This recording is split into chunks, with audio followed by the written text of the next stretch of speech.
The 3 best resistance band exercises for your legs, in my opinion. Hi, I'm Jonathan Pritchett. This is Theology, Geek Fitness. When it comes to training legs with resistance bands, there's actually a good variety of leg exercises that are pretty good. So this was a tougher list than some of the other ones where it's just like, just do bicep curls, no big deal. But this one, I mean, there's actually some really good leg exercises that you can do with resistance bands.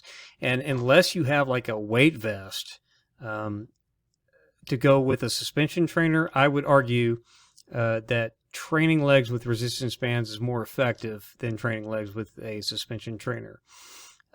That's just my perspective. With a weight vest, sure, that training legs with a suspension trainer, you can always get bigger bands, but you can always get more and more weight, and you can get very effective leg workouts with the suspension trainer if you have a weight vest. But just product to product, resistance bands takes the edge, in my opinion. And as far as narrowing it down to 3, well, I was able to do it, and this first one is probably one of the best leg exercises I can think of, period. No matter what kind of equipment that you're using. And it's one that I got from James Grage. He popularized this particular exercise. It's a single leg squat. So it's the first unilateral exercise that I've included in these 3 best exercises for resistance bands. But in my opinion, this thing is a hamstring killer. It's, to me, almost as good as doing the isokinetic hamstring curls with the T2 ISO trainer, which is by far my favorite hamstring exercise of any equipment I've ever used. But this is a close second. This is a fantastic exercise for your hamstrings. Now, if you do it and you move your body more straight up and down, it's going to put more focus on the quads. But if you're leaning back and moving up and back, this thing it's just brutal. You get the right resistance on it. It is a brutal exercise. So that single leg squat is by far the best leg exercise that you can do with resistance bands. And you can only do it unilaterally, but it's worth it. It is a burner for those hamstrings. So that's definitely number 1. And whether you use bands much or not, that needs to be a staple in your leg training. It is just a fantastic exercise. Can't say enough good about it. Now, the second best exercise is, of course, just a basic squat with a resistance band. So anchor it under your feet, start squatting, stack the bands as needed for the amount of resistance, get the biggest bands you can, whatever, however you like to do that. But just a basic squat with resistance bands, far better than just body weight for sure. And if you don't want to invest in like what I use, the Kinsui Easy Vest with weight plates, or you just don't want to get a regular weight vest, bands are going to beat body weight, in my opinion, all the time on training legs. So just do the squats, and you can't go wrong with that.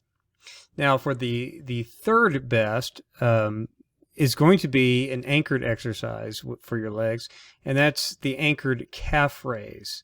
And there's a way to do this with, like a bar to plate. You can do it that way if you wanted to. You don't need to. Like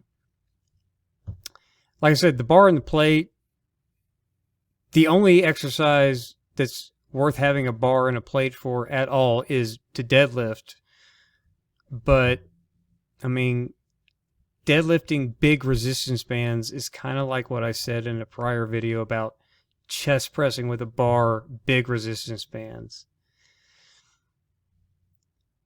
I mean, nobody cares what you deadlift anyway, really. Or if they do, they care for 10 seconds where they may click like on the video you upload on social media before forgetting about it for the rest of their lives after their thumb scrolls to the next video or post.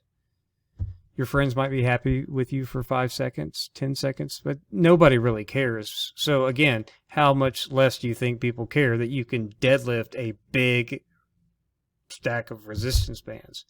Literally no one. And that's really the only reason to have a bar and a plate for resistance bands at all, in my opinion. I know the what is it, the X3 people or the Hamarby or all those other Clinch, all these other plate sellers and bar sellers are gonna cry havoc about this should they ever see this video. I don't know.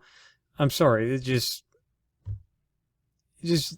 didn't do it for me. But if you are going to do deadlifts, a bar and a plate's the only resistance band exercise where those are even necessary.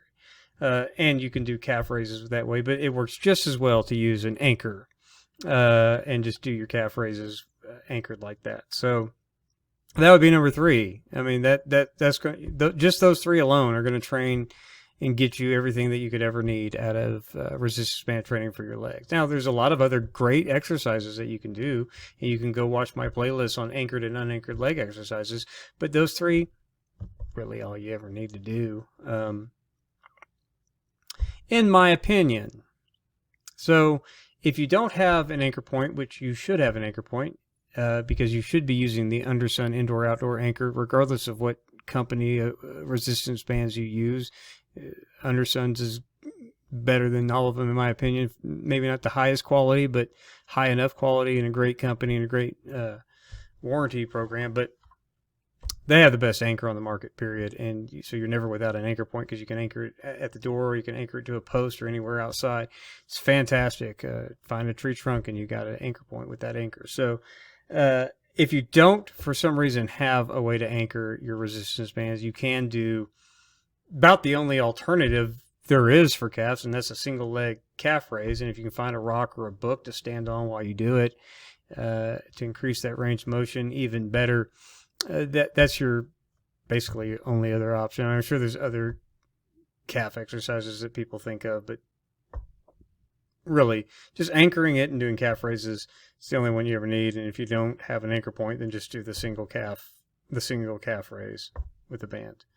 So that's it. Those are my thoughts. Those are, in my opinion, the 3 best leg exercises you can do with resistance bands. Maybe the only 3 that you ever need to do with resistance bands. So I hope you found this helpful. If you're trying to put together a program for leg day or a lower body day, and you're trying to think which of all these exercises should I be doing with resistance bands, start here. These are the best ones you're going to find, in my opinion. So it gets you most of the way that you need to go with resistance band training for your legs.